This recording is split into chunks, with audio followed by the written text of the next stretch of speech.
देखिए, आज हम आपको विराम चिन्ह के बारे में बताएंगे। ठीक है, विराम चिन्ह। विराम चिन्ह क्या होता है बताइए, बोलो बोलो। विराम चिन्ह मतलब क्या होता है? अभी हमने आपको बताया ना, रुकना। हाँ, रुक रुक के चलना। ठीक है, जैसे देखिए विराम चिन्ह का ये आपको चिन्ह बहुत ध्यान से देखना है। ठीक है, आज हम आपको कुछ चिन्ह के बारे में बताएंगे जो कि आपको आने वाले समय में आगे बहुत इंपॉर्टेंट चीज है। इसको आप ध्यान से देखिएगा और अच्छे से इसको समझिएगा। ठीक है, देखिए पहला है अल्प विराम। अल्प विराम का मतलब होता है, ये देखिए चिन्ह को पहचानिए, ये क्या है? अल्प। कौन सा विराम? अल्प विराम। अल्प विराम चिन्ह जैसे राम श्याम, जैसे रुक रुक के किसी का नाम लेना है या किसी सामान का चीज, जैसे पेंसिल, ठीक है, कॉपी, पेन, कुछ भी अगर रुक रुक के ये लगता है, जैसे राम श्याम स्कूल आ गए, ठीक, तो राम श्याम में क्या लग गया? कामा लगा ना, तो ये क्या है? अल्प विराम। ये कामा को क्या बोलते हैं? अल्प विराम। ठीक है, नंबर 2 है आपका पूर्ण विराम। पूर्ण विराम का मतलब होता है वाक्य के अंत में, जब आपका वाक्य पूरा हो जाता है तो उसके बाद क्या लगता है? पूर्ण विराम। जैसे मोहन घर जाता है, जैसे इसमें है मैं 4वीं कक्षा में पढ़ता हूँ। ठीक है, उसके बाद नंबर 3 प्रश्नवाचक चिन्ह। ये कहाँ लगता है?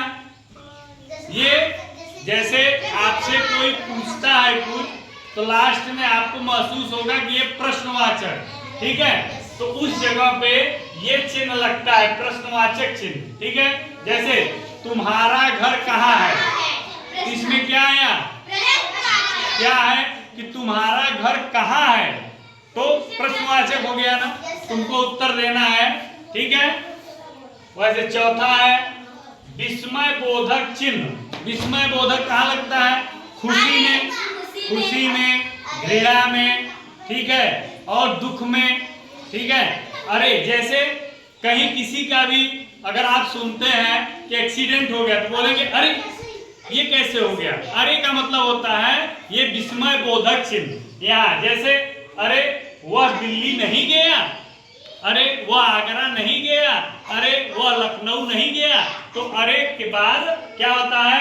ये विस्मय बोधक चिन्ह लगता है। ठीक है, उसके बाद 5वां है आपका योजक चिन्ह।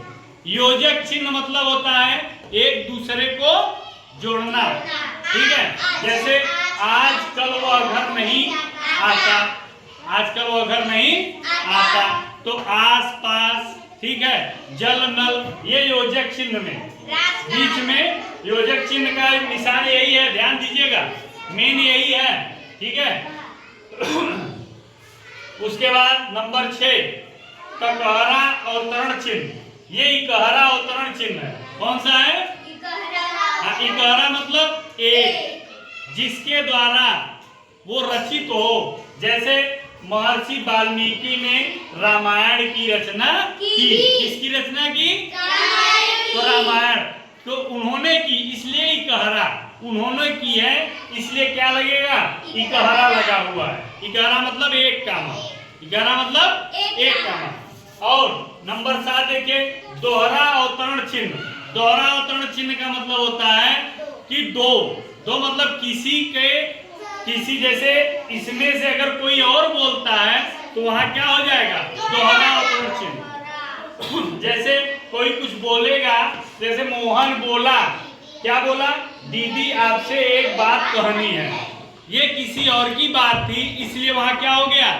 दोहरा अवतरण। ठीक है, उसके बाद है 8वां आपका निर्देश चिन्ह। निर्देश चिन्ह का मतलब होता है कि जो आपको निर्देशित किया जाता है, जो आप कहते हैं, ठीक है, जो आप कहते हैं उसमें ये चिन्ह लिखा जाता है। जैसे कृष्ण भगवान ने कहा कि माँ मैं गाय चराने जाऊंगा, ठीक है, तो ये आपका कौन सा चिन्ह हुआ?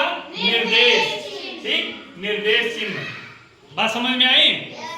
आज हम कितने कितने चिन्ह विराम के बारे में समझ गए? 8। पहला कौन सा है? दूसरा कौन सा है? तीसरा? चौथा? विस्मयबोधक। पांचवा? योजक। छठवां? इकहरा अवतरण चिन्ह। सातवां? दोहरा अवतरण चिन्ह। आठवां? निर्देश चिन्ह। ठीक है, यही आपको ध्यान देना है।